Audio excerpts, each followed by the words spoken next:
ওর বন্ধুকে বাসায় পাঠায় ভিডিও করবা। তো আমার খুবই কষ্ট লাগে। তখন আমি ওকে বলি যে দেখো আমার শরীর তো ভালো না, আমার শরীরও খারাপ, মানে আমার বলতে শারীরিক চাচ্ছি যে সমস্যা আছে, তুমি যদি এই কাজটা না করো তাহলে আমি পয়সা পাঠাবো না বাড়িতে। পাঠাবো না। প্রথমে নামটা একটু বলেন তো। আমার নাম শেফালি। শেফালি, বয়স কত শেফালি? বয়স 26। 26 বছর বয়স। আপনি কি এই অনুষ্ঠান কখনো শুনতেন নাকি প্রথম আজকে? আমি সবসময় শুনতাম আপনার অনুষ্ঠান। শুনতেন? তখন মনে হয়েছে যে আপনি এখানে আসবেন, এরকম মনে হয়েছে? হ্যাঁ।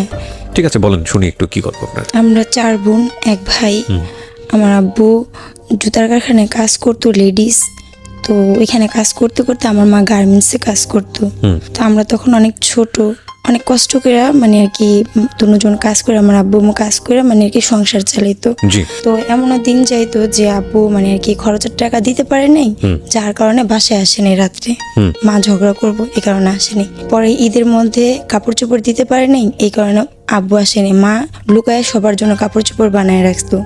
আব্বুরে রাত্রেবেলা খুঁজতো, পাইতো না। পরে সকাল ভোরে আব্বু আসতো বাসায় একটু সেমাই চিনি এগুলা নিয়ে। মানে অনেক কষ্ট করে আর কি আমরা বড় হয়েছি। খুবই দরিদ্র একটা পরিবার, যেটাকে বলে দরিদ্র পরিবার, খুবই কষ্ট করে বড় হয়েছি। আর যখন আর কি আমার মার ইচ্ছে ছিল মানে আর কি ছেলের, কিন্তু আমরা পরপর 4টা মেয়ে হয়েছি। 2টা বোন যখন হই, যখন আমি হই আমি হাসপাতালে হই। আপনি কত নাম্বার? আমি 3 নাম্বার। 3 নম্বরে। আচ্ছা, ঠিক আছে। যখন আমি হই তখন আমার মা মানে মেয়ে কেন হইলো, ঠিক আছে, এতে আমার মা খুবই ক্ষিপ্ত। আমি তখন ট্রেসিন বলে ডাক্তারখানা, সেখানে আমি হই। তো আমার মা বলে আরেকটা মহিলার বাচ্চা হয়ে মারা যায়, যার কারণে আমার মা বলে ওকে দিয়ে দিব। আমার তো মেয়ে আছে 2টা, ওকে দিয়ে দিব, দত্তক দিয়ে দিব। হ্যাঁ, দত্তক দিয়ে দিবে। তখন আমার খালা আমার আব্বাকে যায় বলে জলদি চলেন, আপনার মেয়ে হয়েছে দেখে আপা তো ওই মেয়েকে দিয়ে দিতেছে। তখন নিয়ে আসলো। নিয়ে আসার পর আব্বা এসে বলে না, আমার মেয়েকে আমি দিব না, মেয়ে হয়েছে তো কি হয়েছে। পরে আব্বা নিয়ে আসলো। আব্বা আমাকে অনেক আদর করতো। তো মার মুখের থেকে আর কি শোনা। এবার আমি আসার পরও মা আমার বলতেছে তোর এই কথাগুলো মনে আছে। তা আমাকে বলে যে মানে আর কি আমার মুখের উপরে বালিশ দিয়ে উনি টয়লেটে চলে যেত আর বলতো আল্লাহ যায় যেন দেখি ও মরে গেছে। ঠিক আছে, যায় যেন দেখি ও মরে গেছে। তো কথাগুলো শুনতে কিন্তু অনেক কিন্তু মনে হইলো অনেক কষ্ট লাগে যে আজকে মেয়ে জন্ম নিছে দেখে আমার মা আমাকে যে জন্ম দিচ্ছে গর্ভধারী মাসে আমাকে চাই নাই। ঠিক আছে, খুব কষ্ট লাগতো, কিন্তু কখনো বলতাম না। যে আমার মা যখন ছোটবেলায় দুষ্টামি করতাম তখন বলতো কই মাছের জান নিয়ে আসছিস। ঠিক আছে, এত মারতে চাইছি মানুষ নেই। তো আবার লবণ পানি খাওয়াই দিছিল একবার যাতে আমি মইরা যাই, খালি দোয়া করতো যেন আমি মইরা যাই। তো শত হোক মা। তো পরে আমার আব্বা এসে দেখা ফেলাইছে। দেখা ফেলানোর পরে আমার মাকে মানে কুইদা গেছে মারতে, আমার মেয়ের যদি কিছু হয় তাহলে তোরে আমি ঘরে রাখবো না, এগুলা বলছে। পরে কিন্তু মা খুবই মানে আমার প্রতি খুবই ক্ষিপ্ত ছিল। পরে আস্তে আস্তে বড় হওয়ার পর সেই জিনিসটা আবার আরেকটা মেয়ে হয় আমার ছোট বোন। আচ্ছা, তখন মা চাকরি করে, ওই মেয়েটাকে দেখাশোনাও করতে পারে না, কিন্তু ওর বেলায় এমন করেনি, কিন্তু আমার বেলায় এগুলা করছে। করার পর এগুলো মা নিজের মুখে স্বীকার করা, মা নিজে বলে। আমার আব্বা আমাকে অনেক আদর করতো। আমার আব্বা আমাকে গোসল করে আমার খালার বাসায় নিয়ে যেত, আমাকে ধরে মারতো আমার মা। এই কারণে আমার কি করতো, ওই বাসায় নিয়ে রাইখে আসতো। আবার যখন রাত্রে বাসায় আসতো তখন আমার আব্বা আবার আমাকে নিয়ে আসতো। তো এরকম করে বড় হই। ছোটবেলার জীবনগুলো এইভাবেই যায়, খুবই কষ্টের মধ্যে কাটে। তারপরও বোনরা 4 বোন ছিলাম। বড় আপা আমাদেরকে মানুষ করছে, মানে মায়ের মতনই বড় আপা মানুষ করছে। মা চাকরি করতো, আব্বাও কাজ করতো। বড় হয়ে একই বাসার মধ্যে আমরা ভাড়া থাকি। একই বাসার মধ্যে, মানে কোয়ার্টার বাসা, একই বাসার মধ্যে ভাড়া থাকি। তো ওই ছেলেটা আর কি, আমি আবার কারচুপির কাজ জানি, হাতের কাজ। তো এটা আমার বড় দুলাভাই আর কি শিখায়। আমার বড় বোনের যখন বিয়ে হয় তখন আমার বড় দুলাভাই আমাকে শিখায়। তো আস্তে আস্তে তখন প্রথমে দেয় 50 টাকা সপ্তাহ। তারপরে স্কুলে পড়ি, আমি স্কুলে ক্লাস 6 পর্যন্ত আমি পড়ি, তারপর আর পড়তে পারি না। এর মধ্যে আমার একটা ভাইও হয়। ওকে, মানে আপনার 4 বোনের পর একটা ভাই হয়? হ্যাঁ, 4 বোনের পর একটা ভাই হয়। তখন আমি এখনো মানে সাবালক হইনি, তখন আমার ভাই হয়, তখন আমি ছোটই। তারপরে আমার মা বলে বাইরে যাব, পরপর বড় বোনেরও বিয়ে হয়ে যায়, মেজ বোনেরও বিয়ে হয়ে যায়। এখন 2 বোনের তো বিয়ে হয়ে গেছে, ভাই তো ছোট কোলে, তাকে দেখবে কি, এর জন্য আমার পড়া বন্ধ করায় দেয় মা। বাইরে চলে যায়। থাকতে পড়া বন্ধ হবে? ক্লাস 6-এ। ক্লাস 6-এ থাকতে পড়া অফ করে দেয়, পড়া বন্ধ হয়ে যায়। পরে আমাকে বলে যে তুমি দেখবা, ওরে দেখবা, এই কারণে আমার লেখাপড়া বাদ দিয়ে দেয়। পরে আমার স্যার বলে যে ওর তো মাথার ব্রেনটা অনেক ভালো আন্টি, ওরে পড়ান। পরে মা বলে যে দেখো বাবা, ওরে যদি এখন পড়াই তাহলে আমার সংসার কে দেখবে, আমি তো বাইরে চলে যাব। সেখানে আমার মা তখনের সময় 60,000 টাকা জমা দেয় ঠিক আছে, তখন 60,000 টাকা অনেক কিছু। আমার মার যেখানে যা সঞ্চয় ছিল সব আমার মা ওইখানে একাকিত্ব করে দেয়। আচ্ছা, তারপর থেকে উনি সেই টাকাটা যার মাধ্যমে দেয় সে মাইরা কোথায় চলে যায়, তাকে আর পাওয়া যায় না। ওকে। তারপরে আমার মার যাইতে পারে না, আমার পড়া তো বন্ধই থাকে। তারপরে আমি কারচুপির কাজ করতে থাকি। আর আমার মা বাহিরের মানে আমার আব্বার যে কারখানা ছিল কারখানার কর্মচারী খাইতো আমাদের ঘরে। তো সেখান থেকে আমার আব্বা কারখানা বড় হয়, কর্মচারী খায়, আমাদের ঘরেই খায়। আমার বাইরের 2টা লোকও খায়, মা গার্মেন্টসের কাজ বাদ দিয়ে দেয়, তখন ঘরেই রান্না করে, বাহিরের কয়েকটা কর্মচারী খাওয়ায়। আচ্ছা, ওইটা দিয়ে আর কি সংসার চলে, আব্বার টাকা ওইটা দিয়ে সংসার চলে। আমরা লেখাপড়া করি, আর লেখাপড়া তো আমার ছাড়াই দেয়, কিন্তু ছোট বোন লেখাপড়া করতে থাকে। তো ঘরের মধ্যে আর একই বাসার মধ্যে ভাড়া থাকি। তো প্রথমে কাজ করি বড় আপার হাজবেন্ডের সাথে শাড়ি কাজ করি। যখন ওদের সাথে আবার একটু রাগারাগি হয় তখন ওদের সাথে থেকে কাজ ছাইড়া দিই। ছাইড়া দেওয়ার পর তো ও আবার আমাকে পছন্দ করতো। যখন আমার বড় আপার এখানে কাজ করি তো ও আবার শাড়ির কাজ মানে আর কি নসুন্দির থেকে ওইখান থেকে শাড়ি আনতো, আনার পর আর কি কাজ করাইতো। তো বলছে যে আচ্ছা আমার শাড়ি করেন, আমি আপনাকে টাকা বাড়াই দিব, নগদ দিয়ে দিব। তো বলতেছে ঈদ আইসা পড়ছে, কুরবানি ঈদ, বলছে যে আপনারা নাইট করে আমার এই শাড়িগুলো নামায় দেন, আমি আপনার সাথে করবো। তো আমি আবার আমার বাসার থেকে বড়াপার বাসায় যায় আমার বড়াপার বাসায় কাজ করতাম, আর শাড়ি ও দিত। তো খুব কালো ছিল, আর ওর একটা রোগ ছিল যক্ষা, যেটাকে টিবি বলে, ঠিক আছে, সেটা ছিল। তো আসতো না, আমি ওকে দেখতে পারতাম না। তো দেখতে পারতাম না, আমি বলতাম, মানুষকে নিন্দাইতে নাই, কিন্তু তখন মানে আর কি এরকম মানে একটা অহংকার বোধ কাজ করতো আমার ভিতরে। তো ও আইসা যদি পানি চাইতো তখন আমি বলতাম পানি বাইরের থেকে খাইতে পারো না, আমি আবার বলতাম পানি বাইরের থেকে খাইতে পারো না। আমার বড় আপাকে বলতো ও এমন করে কিসের জন্য, এই কথা আবার বলতো। তখন আমার দুলাভাই বলতো বাদ দেওয়ার কথা, ঠিক আছে, আমি সহ্য করতে পারতাম। যখন চলে যেত তখন আমি অনেক ভ্যান ভ্যান করতাম, অনেক কিছু বলতাম। ও আসতো, আসার পর বলতো আমার শাড়ি করেন না, কয়টা শাড়ি আছে নামায় দেন, আমি নগদ টাকা দিব, লাগলে বাড়ায় দিব না, নাইট করে ঈদ আইসা পড়ছে নামায় দেন। তখন আমি আবার ওকে কাল্লু বইলা চেতাইতাম, মানে ও খুব কালো ছিল তো, ঠিক আছে, শর্ট ছিল, কালো ছিল, এই কারণে ওকে আমি কাল্লু কইলাম। আর আমার বড় আপা যে বাসায় ভাড়া ছিল সে বাসায় একটা মেয়ে ছিল, বলতাম যাও ওই মেয়ের সাথে প্রেম করো, ওই মেয়ের সাথে প্রেম করো, এগুলো বলতাম, আমি বলতাম ওকে, মানে উৎসাহ দিতাম যাও প্রেম করো। ওর সাথে যখন নাইট করি, আমার বড় দুলাভাই ছিল ওর শাড়িগুলো নামানোর জন্য, মানে আর কি বলে নাইট করার জন্য, আমার বড় আপার বাসায়। তা আমি বড় আপা, তারপর ও পরে বলে আমি রাত্রেবেলা খাওয়াবো তোমাদেরকে সবাইকে, আই না বিরিয়ানি খাওয়াবো, আমার আবার বিরিয়ানি পছন্দ, পরে বলে বিরিয়ানি খাওয়াবো, ওকে, আর 50 টাকা করে দিব আমাকে বলে আর কি, নাইট করলে 50 টাকা করে দিবে, বিরিয়ানিও খাবে। তখন আমি কি কাজগুলো নিজে, হ্যাঁ শাড়িগুলো আর কি ও বিক্রি করতো, বিক্রি মানে আর কি এটা মালের অর্ডার আনতো, হ্যাঁ অর্ডার আনতো, মিডলম্যান হিসেবে কাজ করতো, ওকে, কাজ করে তারপর আবার ওটা কমপ্লিট করে দিত। ওইটাতে আবার ওর লাভ ছিল, সেটা নসুন্দির থেকে আনতো। তারপরে এইভাবে কাজ করতে থাকি। তো 3টা নাইট করি, 3টা নাইট আমি 150 টাকা পাই ওর কাছ থেকে। তা আমি আবার আসিফের গান অনেক শুনতাম, আসিফের গান মানে আসিফ আমার অনেক মানে বেস্ট শিল্পী, হ্যাঁ খুব পছন্দের শিল্পী। তো ওর গান আর কি আমি শুনি। তো আমি বলি তুমি তো গুলিস্তান যাও, তোমার কাছ থেকে তো আমি 150 টাকা পামো, আমি তো জিন্সের প্যান্ট পরি না, তো আমার একটা জিন্সের প্যান্ট আইনা দিবা, কয় টাকা নিবো, ওইখান থেকে আনলে তো কমের মধ্যে আনতে পারবা, তো লালের মধ্যে একটা জিন্সের প্যান্ট আনবা, আর আমার জন্য আসিফের একটা বায়না ক্যাসেট নিয়ে আসবা। পরে বলছে কি আচ্ছা ঠিক আছে। তো ও আবার মনে মনে আমাকে পছন্দ করতো, সেটা তার আমি জানতাম না। আচ্ছা, তো আমি আর কি ওর নানার জন্য বাড়ি মার্কেটে যাই আমার ছোট বোনকে নিয়ে, এর মধ্যে তা আমার চুল আবার মেহেদি লাগানো থাকে, তো আমি যাই আর বলছি চুলের একটা কালার এনে দিতে, মানে চুল কালার করব, কালার এনে দিতে, আর কয় টাকা হয় আমি তোমাকে দিয়ে দিব, ওকে, এই কথাটা আর কি বলি। কিন্তু ফ্রি ছিলাম খুব, কোনো খারাপ কোনো কিছুই ছিল না। তো আর কি আমাকে বলে আচ্ছা ঠিক আছে আমি আয়না দিব। তো আমাকে চুলের কালার আয়না দেয় একটা, আর একটা আসিফের পোস্টার, আসিফের গানের ক্যাসেট, জিন্সের প্যান্ট আনে নাও, ঠিক আছে, আর একটা ব্রেসলেট আনে পাথরের, আচ্ছা, একটা খাপের ভিতরে ভরা, আর তার ভিতরে একটা কাগজ বাস করে, ছোট করে বাস করে রাখা একটা কাগজ। তখন আমি আসি, ওটা শপিং ব্যাগের মতো পিন মারা, তখন সবগুলো ঢুকে আর কি পিন মেরা থুইছে। তখন আমি আসি, মার্কেট থেকে আসার পর মা বলতেছে তো আনছে, ওই দেখ শোকেসের উপরে থুয়ে গেছে। আমি এবার খোলার পর আমি কি ওরে আমি প্যান্ট আনতে বলছি, প্যান্ট আনে নেই গা, ও কি নিয়ে আসছে ওগুলা, ছবি পোস্টার আনছে, ক্যাসেট আনছে, আর কালার আনছে, আর কি আনছে। পরে ওটা খোলার পরে ওটার ভিতরে পয়রা দেখি চিঠি, একটা চিঠির ভিতরে লেখা আছে শেফালি তোমাকে আমার ভালো লাগে তাই এত কিছু দেয়া। আচ্ছা। আমার তো মাথা খারাপ হয়েছে, তুই কি আমি কি, তুই আমার পছন্দ করস? মানে আপনি চিন্তাই করেন না আমি চিন্তাই করিনি, আমার তো মাথা খারাপ হয়ে গেছে। এখন আমি উন্না আনতে গেছি জামার সাথে ম্যাচিং করে, উন্না আর কি ম্যাচ হয়নি। আমি তো রাগে ফায়ার।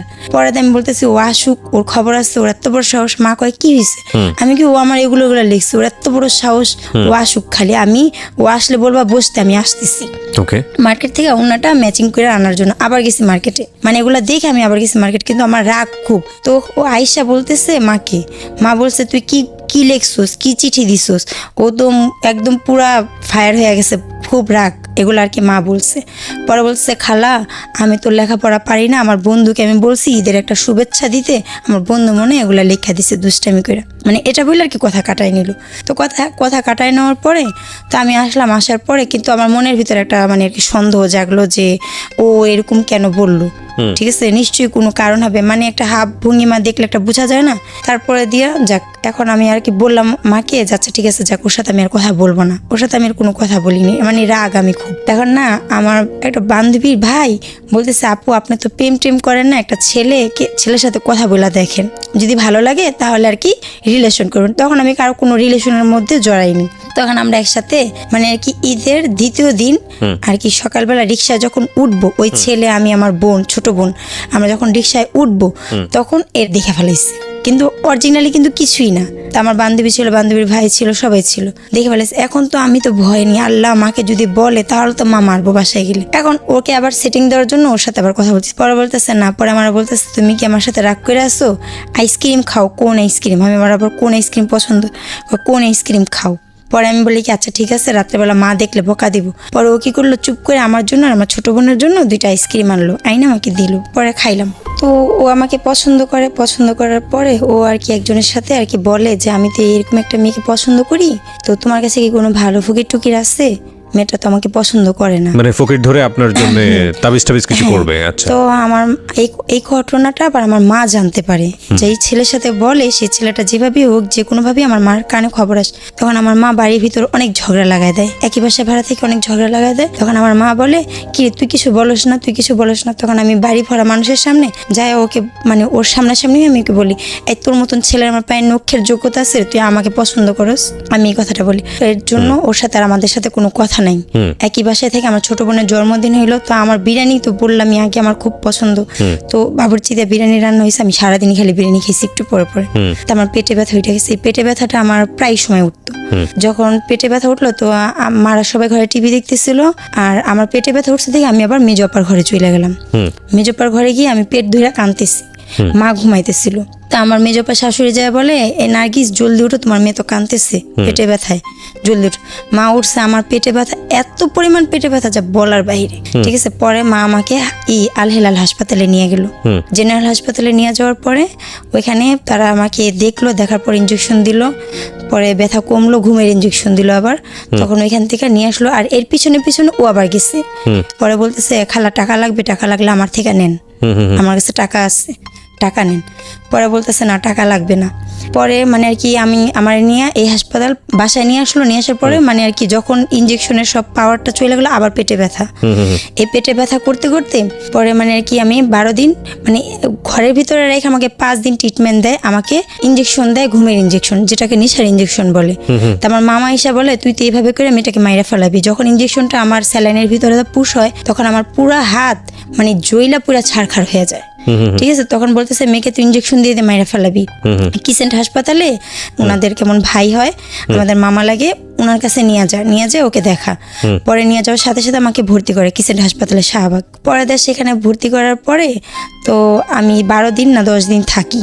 থাকার পর ও আর কি যাই, তো ওর আবার টাকাও দিচ্ছিল আমার মাকে যে ধার নেন। তখন আমার মা কোনো দিশে মিশে না, ওর থেকে বিপদের সময় টাকা নেই, একই বাসা ভাড়া থেকে সব ভুইলা যায়। তো আমাকে দেখতে যায়, আমাকে বলে কিছু খাবা, তখন আমাকে উপন্যাসের বই কিনা দিয়ে আসে পড়ার জন্য।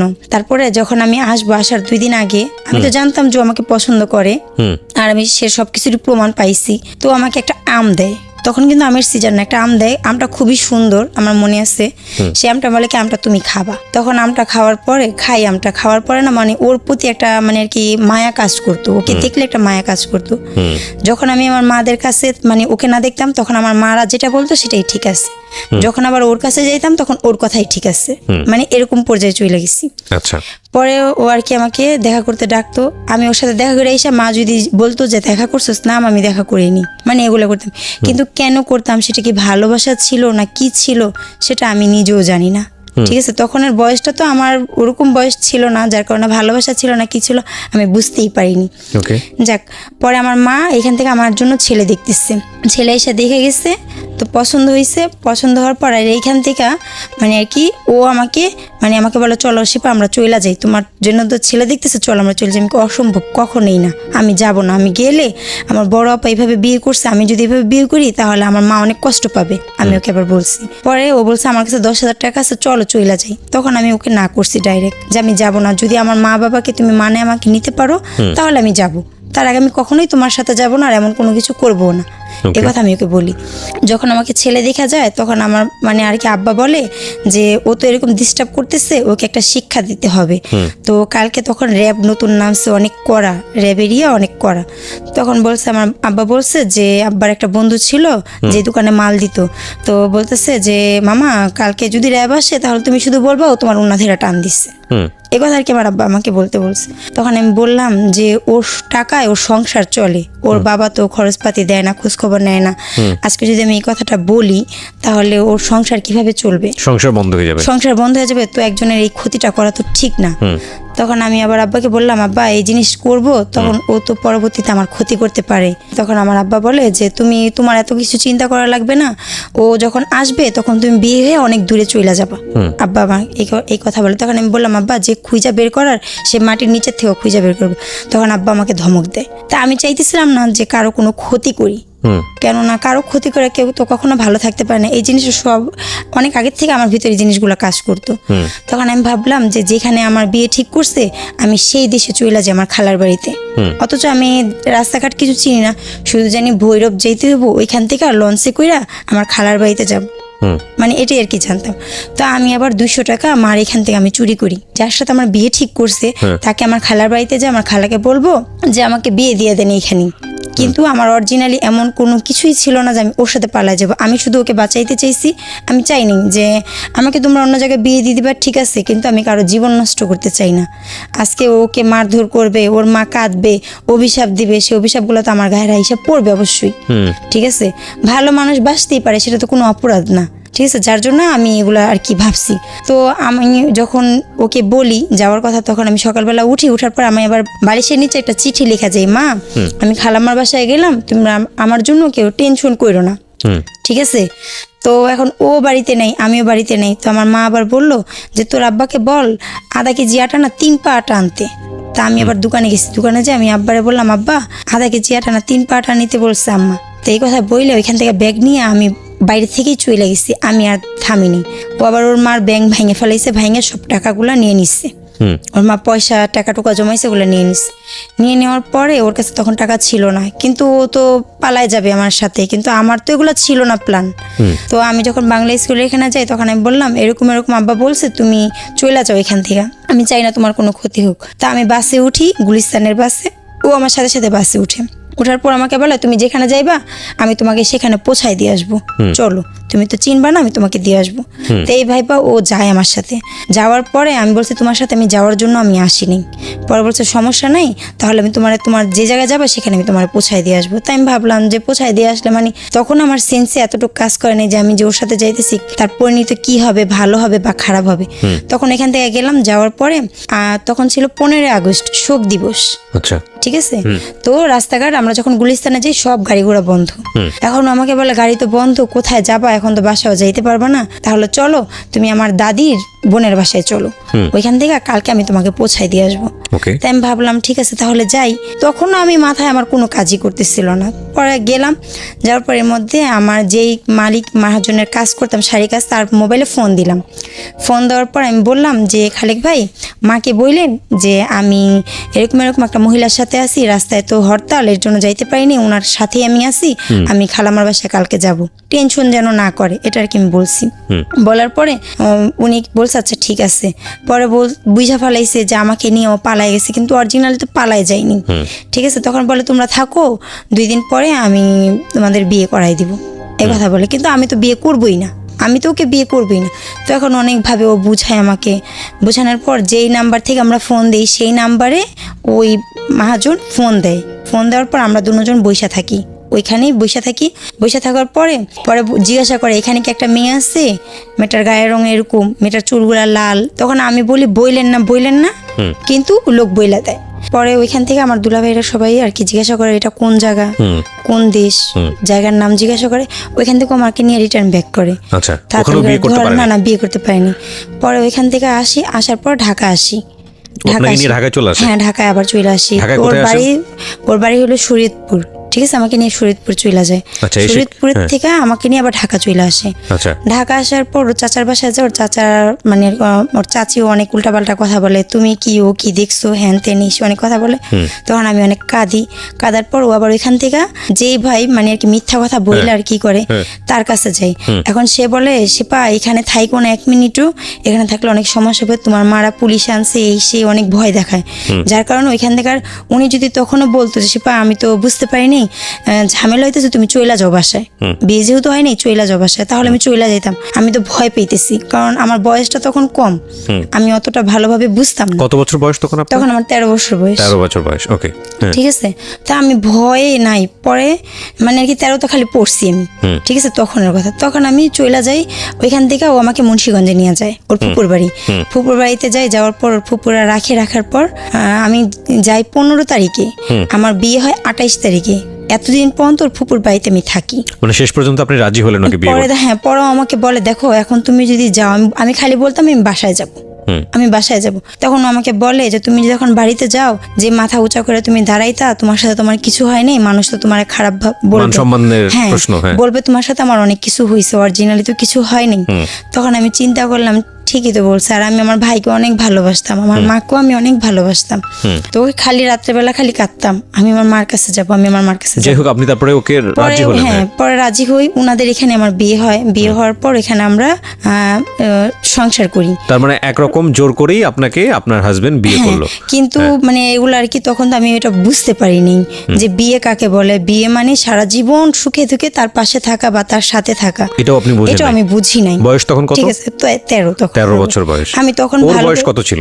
ওর ভালোই বয়স ছিল, মানে আর কি আপনার চেয়ে কয় বছরের? আমার চেয়ে ওর 3 বছরের বড় ছিল। তাহলে তো ওরও তো 14, 15, 16 বছর বয়স। ও তো ছোট। মানে আর কি ও নাকি ওর ফ্যামিলি সবার বড়। ও বলতো ওর বয়স বেশি, ফ্যামিলির মানে আর কি ওর চাচাতো ভাই বোন সবার বড়। আমার শ্বশুর সবার বড় ছিল, আর ও ছিল বড় সবার। মানে ও কি বিয়ের জন্য প্রাপ্তবয়স্ক ছিল?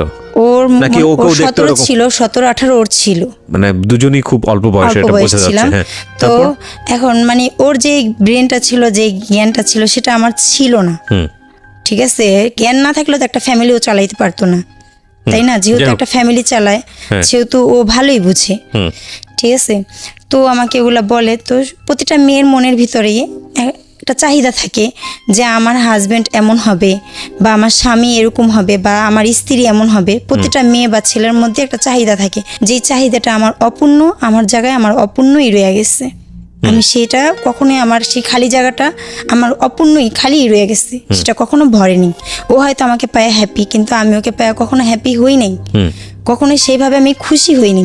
কিন্তু কখনো ভালো লাগতো না, মানে ও আমাকে ছুঁইতো বা কোনো কিছু করতো, সেই জিনিসগুলো আমার ভালো লাগতো না। ঠিক আছে, সেগুলো আমি করতাম বাধ্য হইয়া করতাম। তো যাক, তারপরে যখন প্রথম আমার বাচ্চা কনসেপ্ট করে, তখন আমি বুঝি না। কত বছর বয়সে বিয়ে? কতদিন পরে? বিয়ের পরে প্রথমেই আমার বাচ্চা কনসেপ্ট করে। প্রথমে বাচ্চা কনসেপ্ট করার পরে তখন আমি বলি যে বাচ্চা কনসেপ্ট করছে, তখন আমি অনেক অসুস্থ হয়ে যাই। তো ওর মানে আমার শ্বশুর, বিয়ের পরে তো আমার শ্বশুর, তো উনি আবার মুন্সিগঞ্জে যায় আমাকে নিয়ে আসে, আমাকে আর ওকে নিয়ে আসে ঈদের পরে নিয়ে আসার পরে মানে আর কি এর মধ্যে আবার আমি যখন বিয়ে হয়, আমি কথাটা পিছনে রেখে আসছি, আমার বিয়ের 15 দিন যাইতে না যাইতে মানে আমি পাগল হয়ে যাই, পাগলের মতন আমি আচরণ করি। আমি শুধু এতটুকু বলি আমার মার কাছে যাব, নিজের মাথার চুল নিজে টাইনা ছিঁড়া ফেলাই, ঠিক আছে। আর মনে হইতো কে জানি কি পুড়তেছে আমার ভিতরে, জইলা পুইরা, মানে 10টা বাজলে, সকাল 10টা বাজলে আমার ভিতরে জইলা পুইরা ছাড়খাড় হয়ে যেত। আর খালি বলতাম আমার মার কাছে যাব। মানে বিয়ের পরে আপনাকে বাড়িতে পাঠায়নি? না, বাড়িতে পাঠায়নি। ওর মুন্সিগঞ্জেই রাখছে, ওইখানে আমাকে রুম ভাড়া করে ওইখানেই রাখছে। আচ্ছা। তো মানে আর কি অনেক কষ্ট করে আর কি সংসার চলতো, মানে ওই করতো, মানে জুতার আপারের কাজ করতাম। আর Okay. জুতার মধ্যে যে কারচুপির কাজটা হয়, পুঁতি চিমকি বসানো, সেগুলা ও ঢাকার থেকে নিয়ে যেত, ওইখানে আমরা দুজন কাজ করতাম। ওকে। ওইখান থেকে ও আর কি আমাকে খুবই মারধর করে, ঠিক আছে, মানে আমি এদিক ওদিক চলে যাই দেখে খুবই মারধর করে। মারধর করার পর ও আমার মার কাছে নিয়ে আসে। বিয়ের 3 মাসের সময় আমার বাচ্চা সহকারে মানে নিয়ে আসার পর সে বাচ্চাটা আমার মা নষ্ট করে দেয়, রাখে না, নষ্ট এটা কি করে। প্রথম বাচ্চা? হ্যাঁ, ওইটি প্রথম বাচ্চা নষ্ট করে দেয়। ওকে। ঠিক আছে, তারপরে মানে আর কি আমার মারা দিবে না, অনেক ওর থেকে ছাড়ানোর অনেক চেষ্টা করে, তখন আমি বুঝি না। তখন মানে আর কি আমাকে বলে বিয়ের পর স্বামী সব মানে আশেপাশের অনেকে মানে কি লুকায় আমাকে এগুলো বলতো। তারপর আমি আবারও 21 দিন পর আবার ওর কাছে চলে যাই। ওর কাছে চলে যে মারা অনেক ছাড়ানোর চেষ্টা করে, ছাড়ি না, অনেক চেষ্টা করে ছাড়ি না, সংসার করতে থাকি। তারপরে এই যে আমার এই ছেলেটা আমার আবার কনসেপ্ট হয়, তখন আমি মেয়ে স্টোভে কাজ করি। মেয়ে স্টোভে কাজ করার পরে 6 মাসের মধ্যে মেয়ে স্টোভে কাজ করি আমি। কাজ করার পর যখন বাচ্চা কনসেপ্ট করে, তখন আবার এখান থেকে চাকরি ছাইড়া দিই। ছাইড়া দেওয়ার পর খুবই কষ্টে আর কি দিন যাইতো। ও খুবই মারধর করতো আমাকে, আচ্ছা। খুবই মারতো। তো যে বাসা ভাড়া ছিলাম সে বাসার উনি আমাকে বলতো, ভাড়াটিয়া আপা বলতো, সে পা এখনো সময় আছে চইলা যা, এগুলো বলতো? এগুলা বলতো, এখনো সময় আছে চইলা যা। ও কি তুই কি? আমি বললাম যে একটা বাচ্চা নষ্ট করছি, মরলে তো আমার কবর হিসেবে আমার দিয়ে লাগবে, আমারটা তো কেউ দিবে না, ঠিক আছে, আমার বাচ্চা নিয়ে যদি আমার ফ্যামিলি আমাকে নেয় তাহলে আমি যাবো। তা আমি আমার ফ্যামিলিকে প্রস্তাব দিলাম আমার বাচ্চা সহকারে আমাকে নিবা। পরে আমার দুলাভাই বললো মেজে দুলাভাই না, নিবে না, তার জন্য আমি গেলাম না। ও আমাকে বলতো সে পা অনেক কষ্ট করো, না খায় থাকো, চইলা যাও। আমার হাজবেন্ডও আমাকে বলতো, কিন্তু আমি যাইনি। বাচ্চা হওয়ার পরে আপনি আর যাননি? না, বাচ্চা হওয়ার তখন বাচ্চা আমার কনসেপ্ট করছে, তখন অনেক চইলা যাইতে বলছে, অনেক কষ্ট করি, না খায় থাকি সারা দিন। মানে জামাই বলতো চলে যাও? ও বলতো মানে অনেক কষ্ট করি ওর কাছে তখন থেকে। আর আপনি যাননি? তখন আমি যাইনি, মানে তখন কষ্ট করছি কিন্তু আমি যাইনি। তারপরে বাচ্চা যখন আমার 5-6 মাসের পেটে, তখন ও আমাকে ভাত দিছি, ভাতের বল সহকারে, যে কোনো কোন কথা জানি ভাতের বল আমার মুখের উপরে মাইরা আমি নিচে বসে, খাটের উপর বসে এক লাথি মারছে আমায়। তখন আমি পিড়িতে বসেছিলাম, পিড়ি থেকে আমি পড়ে গেছি। মানে ও খুবই মারধর করতো। তারপরে আমি ওর সাথে সংসার করছি, আমি এত কিছুর পরে কিন্তু ওকে ছাড়িনি। তারপরে ও আমার ছেলেটা হওয়ার পরে ও বাহিরে যায়, 2 বছরের জন্য বাহিরে যাওয়ার পর আমি ওষুধ কোম্পানিতে কাজ নিই। তারপর আমি ওষুধ কোম্পানিতে চাকরি নিই।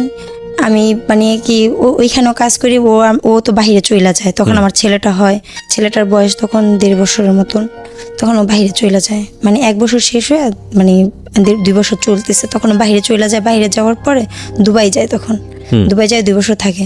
তখন আমি চাকরি করতে থাকি, ও আমাকে চাকরি করতে মানা করে, চাকরি করার দরকার নেই।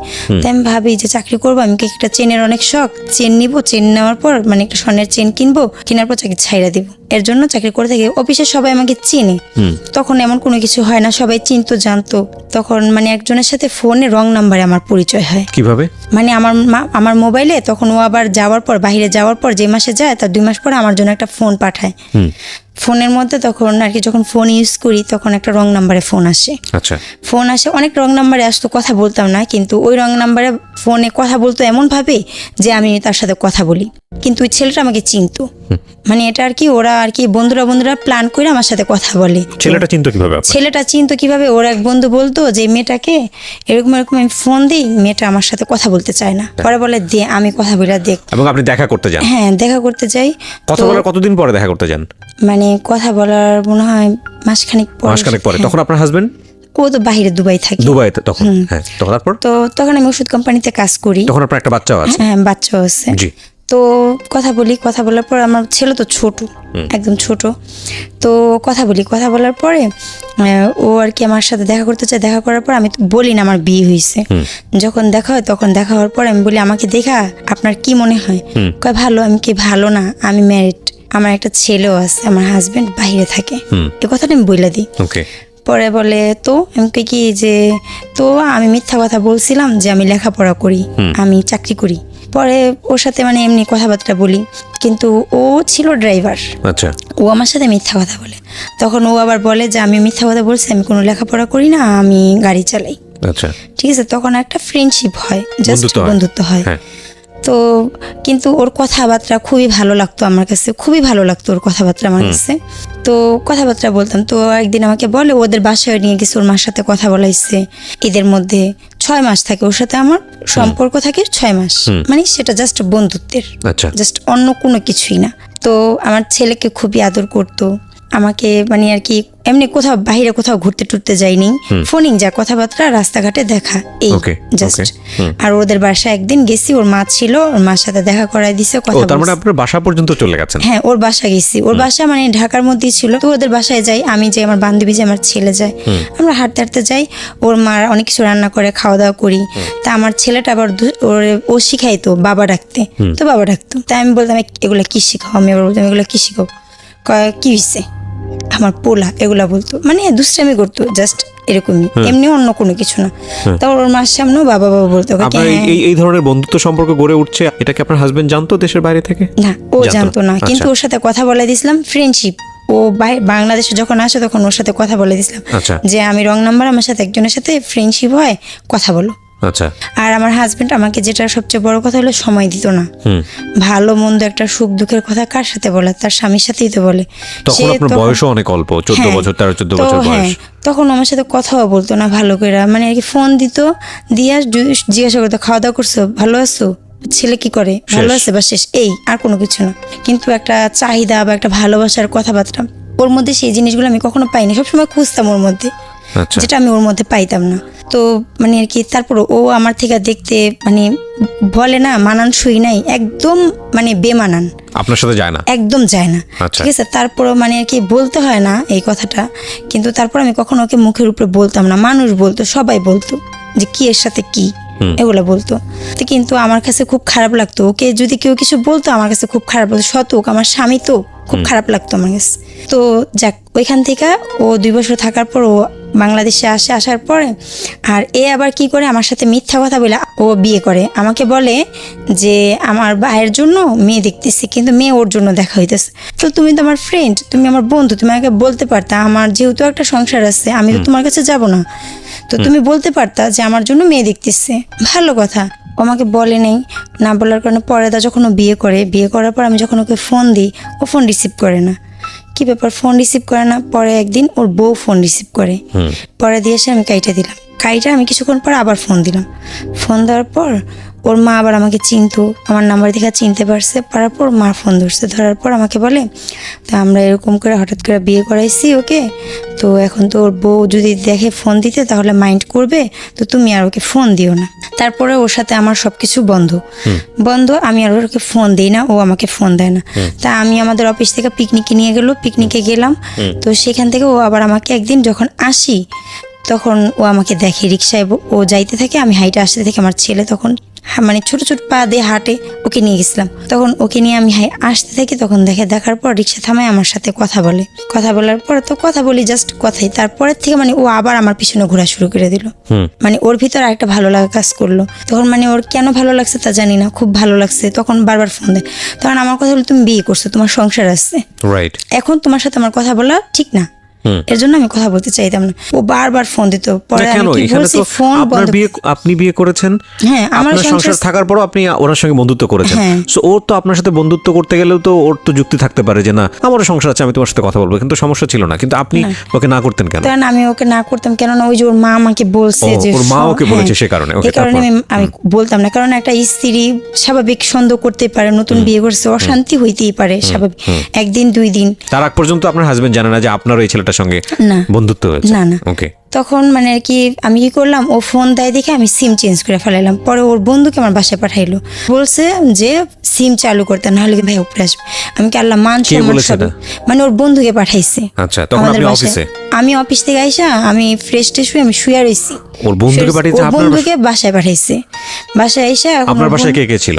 আমি আমার মার সাথে থাকতাম। আপন মায়ের সাথে? হ্যাঁ, আপন মায়ের সাথে থাকতাম। মানে 3টা রুম ছিল, একটা রুমে ওই যে মেস থাকতো, মানে আর কি আমাদের পরিচিত 2জন আত্মীয় ছিল, আর 2জন ছেলে থাকতো, বাইরের লোকজন খাইতো, খাইয়া চলে যাইতো। আর এক রুমে আমার মা ছিল, এক রুমে আমি আমার বোন থাকতাম, ছোট বোন। তখন আমার ছোট বোনের বিয়ে হয়নি, তখন আমরা থাকতাম। পরে তাড়াতাড়ি সিম অন করছি, অন করে বলে, তোমার সমস্যা কি, তুমি কি চাও?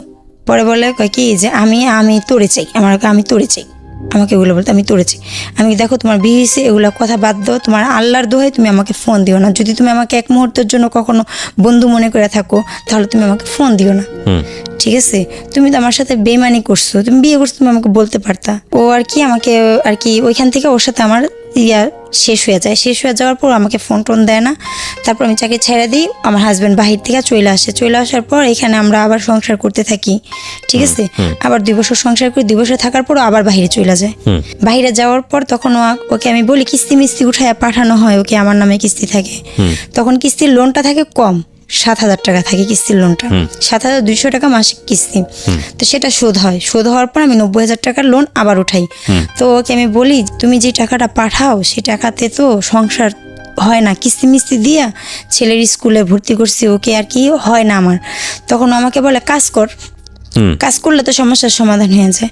আমি যদি কাজই করি তাহলে তোমাকে আমি কষ্ট করে বিদেশ কেন পাঠাইলাম? আমার কথা হয়েছে এটা। এই ওষুধ কোম্পানিতে তখন আমি প্রোডাকশনে মানে আর কি ওয়ার্কারে কাজ করতাম, ঠিক আছে, প্রোডাকশনে কাজ করতাম, ওষুধ প্যাকিং করতাম। কত টাকা বেতন পেতেন? তখন বেতন পেতাম খুবই কম, 1800 টাকার মতন বেতন পেতাম। সারা মাস কাজ করে? হ্যাঁ, সারা মাস কাজ করে 1800 টাকার মতন বেতন পেতাম। তারপরে যখন ঢুকলাম আমি অনেকদিন পর, তখন আমি 4,500 টাকার মতন বেতন পেতাম। আচ্ছা, তারপর? ঠিক আছে, মানে 4600 টাকার মতন লাঞ্চ বিল নিয়ে 4600 টাকার মতন। তারপরে ও আমাকে বলে, আমি এখানে যাই, যাওয়ার পর আমি রান্নার কাজে ঢুকি। স্যারের সাথে কথা বলে, সবাই তো আগেই চেনা জানা ছিল, খুব লজ্জা লাগতো রান্নার কাজ করব, খুবই নিজের কাছে খুব খারাপ লাগতো। তো রান্নাটা করতে হইতো, অফিসের পিছনে একটা গেট ছিল, সেই গেট দিয়ে যায় ঘুরা যায়, মানে সেই জায়গায় যায় চুলা ছিল, সেই জায়গায় যায় রান্না করতে হতো, উপর থেকে নিচে নেমা, মানে 6 তলার উপর থেকে নিচে নেমা পিছনে যায় রান্না করতে হতো। বাজার টাজার ওইখানে এনে দিত। তো ড্রাইভাররা পিছনে থাকতো, ওইখানে রুম ছিল, ওইখানে ড্রাইভাররা থাকতো। তো আমাকে বলতো সে পেলাপা আমি বিয়ে করলে কখনো বউ রেখে বিদেশ যাব না, এগুলা বলতো আর কি। কে বলতো এটা? ড্রাইভার, ওষুধ কোম্পানির ড্রাইভার, ওই অফিসের ড্রাইভার ছিল। ড্রাইভার ছিল। তো আমাকে বলতো যে শিপেলাপা আপনি আপনার হাজবেন্ড আপনাকে রেখা বিদেশ গেছে, আমি বিয়ে করলে কখনো বউ রেখা বিদেশ যাব না, এই কথাগুলো বলতো। তো মানে ওই জায়গায় আবার গাছে থেকে পেঁপে টেপে পায়রা আনতো, ভর্তা বানাইতো, আমাকে সাধতো, আমি রান্না করতাম, সাধতো। আর ওদের মেসেরও একটা মহিলা আন্টি ছিল, ওদের রান্না করতো। তো দুজনই পাশাপাশি 2 চুলায় রান্না করতাম, উনি রান্না করতো মেসের, আর আমি স্টাফদের স্যারদের রান্না করতাম। ও আর কি আমার সাথে দুষ্টামি করতো, এটা বলতো কি আমার জন্য একটা মেয়ে দেখেন না শিপেলাপা, একটা মেয়ে দেখেন না, একটু কথা বলবো, একটু দুষ্টামি করবো, প্রেম করবো, এগুলো বলতো। তখন আমি বলতাম যে এই বারবার এগুলা বলেন, আপনার কেমন মেয়ে দরকার? আমি এবার দুষ্টামি করে, আমি ফ্রি ছিলাম, বলতাম দুষ্টামি করতে করতে। কাজের ক্ষেত্রে অনেকে অনেক কথা বলতেই পারে, তো বলতাম। তো আমি বলতাম কেমন মেয়ে দরকার আপনার? পরে বলে আপনার মতন হইলে চলবে, আমাকে আবার বলতো। তো আমি বললাম তাহলে আপনি আমার নাম্বারটাই নেন। আমি এবার এই কথা বলছি, আমার নাম্বারই নেন। পরে উনি কি করে, আমার মোবাইলটা নিয়ে ওনার নাম্বার উঠায়া ওনার মোবাইলে ফোন দেয়। তখন আপনার হাজবেন্ড কি দেশে না দেশের বাইরে? বাইরে, তখন মালয়েশিয়া। দুবাই থেকে তো আইসা থাকলো 2 বছর, তখন আপনার হাজবেন্ড আবার চলে গেল। হ্যাঁ, মালয়েশিয়া চলে গেল।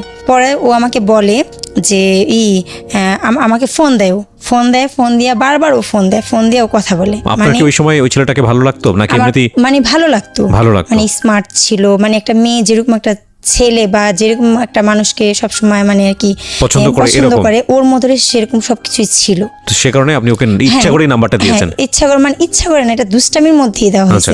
কিন্তু যে ওর সাথে রিলেশন করবো বা কোনো কিছু, এগুলা তখন মাথার ভিতরে আনিও নাই, এগুলা ভাইবাও দিইনি। ঠিক আছে, দুষ্টামির মধ্যে দিয়ে দিছি নাম্বার, ও ফোন দিত তো দুষ্টামি করতাম। তো মানে কিছুদিন কথা বলার সাথে সাথে মানে 10-12 দিনেও যায়নি, কথা বলতে না বলতে আমার হাজবেন্ডের কানে চলে গেল। চলে যাওয়ার পর আমাকে জিজ্ঞাসা করার পর তো আমাকে ও জিজ্ঞাসা করলো, আমি ওর কাছে স্বীকার যাই, হ্যাঁ কথা বলি। তারপরে মানে এর মধ্যে আমি আবার একটু অসুস্থ হয়ে যাই। সন্দেহ করার পর আমার দুলাভাইকে বলে যে ও হয়তো মানে অ্যাবর্শন করাইছে, এই কারণে হয়তো ওর এরকম হয়েছে, কিন্তু এমন কোনো কিছুই না। ও আর কি আমাকে দেখতাম 35টা কল, 36টা কল, 40টা কল ও আমাকে কল দিত। মোবাইল পকেটে রাখা থাকতো, ইউনিফর্ম পরা থাকতাম তো পকেটে রাখা থাকতো, তো সাইলেন্ট করে দিতাম। উপরে যখন যাইতাম তখন দেখতাম অনেক কল, ছাদে দাঁড়ায় ঘুরতাম আর কথা বলতাম ওর সাথে। ভালো লাগাটা শুরু হলো, তখন ও আমাকে বলল যে আমার হাজবেন্ড কিন্তু আমার তো ওই শারীরিক সমস্যা হইতেই ছিল। তারপর আমি ডাক্তার দেখানোর পর ডাক্তার আমাকে আল্ট্রাসাউন্ড দেয় এবং ইসিজি দেয়। বুকে আমি চিল্লায় কথা বলতে পারি না, বুকে সমস্যা হয়, ব্যথা করে। ইসিজি দেয়, রক্ত পরীক্ষা, প্রস্রাব পরীক্ষা এগুলো দেয়। ঠিক আছে, এখন আমি বলি যে টাকা তো নাই, পরে পরীক্ষা করব। আমি আমার হাজবেন্ডকে বলি যে পরে পরীক্ষা করব। ওর মানে মনের ভিতরে সন্দেহ যে আমি অবশ্যই মনে অ্যাবর্শন করাইছি, যার কারণে আমার এরকম সমস্যা হইতেছে, আর পরীক্ষা করাইলে সেটা ধরা পড়বে। ওর ভিতরে সেই জিনিসটা চলতেছিল। মানে আপনার হাজবেন্ড বারবার বলছিল যে তুমি পরীক্ষা করো। আমি বলছি টাকা তো নাই, সামনের মাসে তুমি দিলে তখন পরীক্ষা করাবো। আমি তো ওষুধ আনছি, ওষুধ খাইতেছি, আমার সমস্যাটা একটু সমাধান হইতেছে। পরে ও বলে না, পরীক্ষা করাইতে হইব। আর মানে আর কি পরীক্ষা করাইতে রিপোর্ট যখন নিয়ে যাই, পরীক্ষা করাই আমি, ওর মার কাছ থেকে টাকা নেই। ও টাকা দিতে পারে না, ওর মার কাছ থেকে মানে আমার শাশুড়ির কাছ থেকে টাকা নিয়ে পরে আমার পরীক্ষাগুলো করানোর পর যখন আমি রিপোর্ট দেখাইতে যাই তখন বলে ওর বোনকে নিয়ে যেতে, মানে আর কি শুনতে পারবে যে আমি এমন কিছু করছি কিনা, কিন্তু আমি তো জানি আমি এমন কিছু করিনি, কিন্তু তার সাথে আমার খুবই মানে আর কি মানে তার খুবই ভালো লাগতো। আর যখন আমার তখন পর্যন্ত কি আপনাদের সঙ্গে এমন কোনো সম্পর্ক গড়ে উঠেছে? না না, এমন কিছু হয়নি। এমন কিছু হয়নি। এমন কোনো সম্পর্ক বলতে আমি বলতে চাচ্ছি যে মনের আদান প্রদান বলতে যেটা বোঝায় আর কি। হ্যাঁ, মনের আদান প্রদান, ভালোবাসা, আমি ভালোবাসি তাকে, সেটা হয়েছে। হ্যাঁ, সেটা হয়েছে। ও আপনাকে ভালোবাসতো? হ্যাঁ, ও ভালোবাসতো। মানে একই অফিসে আপনারা দুজন কাজ করতেন এবং আপনাদের মধ্যে এই ধরনের একটা সম্পর্ক। ভালোবাসা। ওকে, তারপর ও আমাকে বললো, তো আমার ছেলে আবার যখন প্লেতে পড়ে তখন আমার ছেলের আবার এর মধ্যে আবার রেজাল্ট বের হলো, আমার ছেলে A+ পেয়েছে। আচ্ছা, তো ডক্টরের রিপোর্টের জায়গা থেকে যাই আবার। হ্যাঁ, তারপরে সেই রিপোর্টগুলো নিয়ে গেলাম, নিয়ে যাওয়ার পর বললো যে না সবকিছু ঠিক আছে, এমনিতেই সমস্যাটা হয়েছে আর কি, ডাক্তারে বললো। বোনকে নিয়ে গিয়েছিলেন? ওর বোন আর কি যাইতে পারেনি। আচ্ছা, ওর বোন যাইতে পারেনি, তা আমি আমার একটা বান্ধবীকে নিয়ে যাই। তো তারপরে রিপোর্ট জানার পর আপনার হাজবেন্ড কি বললো? ডাক্তারের সাথে কথা বলাই দিই ওকে। কথা বলার পর কথা বলার পরে জানতে পারে যে না এমন কোনো কিছু নেই, কিন্তু আমার বুকে একটু সমস্যা আছে, আস্তে কথা বলতে বলছে, বেশি উত্তেজিত হইতে না করছে, আস্তে কথা বলতে বলছে। কারণ জোরে কথা বললে আমার শরীর হাত পা কাঁপে, বুকে ব্যথা করে, শ্বাস টান দিতে পারি না, যার জন্য এতটুকু সমস্যা ধরা পড়ছে, আর কোনো সমস্যা ধরা পড়েনি। তারপরের থেকে আমার সেটা ঠিক হয়ে গেছে। ঠিক হয়ে যাওয়ার পরে কিন্তু ও জানতেছে যে ওর সাথে আমি কথা বলি, এটা ও জানতেছে। তো আমার ছেলে পরীক্ষায় ভালো রেজাল্ট করে, তখন আমি বলি আমার ছেলে না অনেক ভালো রেজাল্ট করছে, A+ পাইছে, তো ম্যাডামদেরকে মিষ্টি খাওয়াইছে। পরে ও আমাকে বলে আমাকে মিষ্টি খাওয়াইবা না? তো আমি বললাম হ্যাঁ খাওয়াবো। আমাকে বলে আমাকে মিষ্টি খাওয়াবো না? তো আমি বললাম খাওয়াবো। তো বলতেছে আচ্ছা ঠিক আছে, কবে খাওয়াবা? আমি কি যখন বলবা তখনই খাওয়াবো। আমি আবার বলি যখন বলবা তখনই খাওয়াবো। তখন বলতেছে যে কোথায় খাওয়াবা? আমি কি যদি বাসায় আসো তাহলে বাসায় আসলে বাসায় এসে খাবা, আর যদি বলো যে দোকানে খাবা তাহলে দোকান থেকে খাওয়াবো। আমি আবার এই কথা বলছি, কিন্তু ও কোন মাইন্ডে কোন মিষ্টির কথা বলতেছে সেটা আমি কিন্তু বুঝিনি, সেটা আমি পরে বুঝছি। তো আমাকে বারবার খালি মিষ্টি খাওয়াইলা না, মিষ্টি খাওয়াইতে কি দোকানে যাইতে হয়, আমাকে এগুলো বল। তখন আমি না মানে ক্যাচ করলাম যে ও অন্য কিছুর কথা বলতেছে। তো ফার্স্ট ওর সাথে আমি বিমান বাহিনী জাদুঘরে যাই, ঠিক আছে। ও আমাকে বলে এক রিক্সায় উঠবো না, এক রিক্সায় আমি কখনো মেয়েদের সাথে উঠি নাই, এগুলো আর কি মানে কি দেখাইতেছে ও খুবই ভালো একজন। পরে আমি এই আইডিয়াল স্কুলের সামনে যাই, ওইখান থেকে রিক্সা নিয়ে দুজন যাই। আমরা যাওয়ার পর একটু শীতের দিন থাকে, তো ও আবার সোয়েটার পরে যায়, আমি বোরখা পরে যাই। যাওয়ার পর আসি যখন, তখন আমাকে বলে আমাকে আবার সেন্টার ফুড দেয় খাওয়ার জন্য। তো যখন আমরা আসতে থাকি রিক্সাতে করে, তখন আমাকে বলে যে এই মিষ্টি কিন্তু খাওয়াইলা না, আমাকে বলতেছে। আমি তো বুঝতে পারছি ও কোন মিষ্টির কথা বলতেছে। আচ্ছা, তখন আমি ওকে বললাম, তারপরে আমি বললাম রিক্সার ভিতরে, আমি বললাম মিষ্টি তো যেখানে সেখানে খাওয়ানো যায় না, তুমি কোন মিষ্টির কথা বলতেছো? আমি বুঝতে পারছি, আমি আবার বললাম। পরে বলে যে আমি কি ওইটার জন্য একটা ভালো একটা ওরকম সেফ জায়গা দরকার। আমি আবার ওকে বললাম, বলার পরে ও বলতেছে যে আমি যদি নিয়ে যাই তাহলে তুমি কি যাবা? সেই জায়গায় আমাকে বললো। আমি আবার বললাম হ্যাঁ যাবো। তখন ও আমাকে বললো আচ্ছা ঠিক আছে।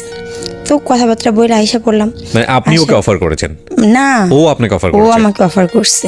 আমি তাহলে যেখানে সেখানে কি মিষ্টি খাওয়ানো যায়? আচ্ছা, আমি ইন ডিটেইলি জানতে চাচ্ছি না বিষয়গুলো, আমি শুধু এতটুকু পরিষ্কার হতে চাই যে একটা অনৈতিক এবং অবৈধ সম্পর্ক যেটাকে আমরা বলি, সেটা আপনারা সেই সম্পর্কের মধ্যে আপনারা গেছেন কি জান নাই? হ্যাঁ গিয়েছিলাম। তো সে আমাকে আর কি বলে যে আমি যেখানে নিয়ে যাব। কমিটমেন্টের বেসিসে ছিল? কমিটমেন্ট বলতে আমি যেটা বোঝাচ্ছি যে না আপনি বর্তমান যে সম্পর্কে আছেন সেই সম্পর্ক থাকবে না আপনার, সেখান থেকে বের হয়ে যাবেন, বের হয়ে আপনি ওর সাথে সংসার করবেন, নাকি বন্ধুত্ব ভালো লাগা প্রেম এখান থেকে হয়ে গেছে? জাস্ট প্রেম এটাই হয়ে গেছে, কিন্তু কোনো প্ল্যান ছিল না, কোনো ফিউচার ছিল না।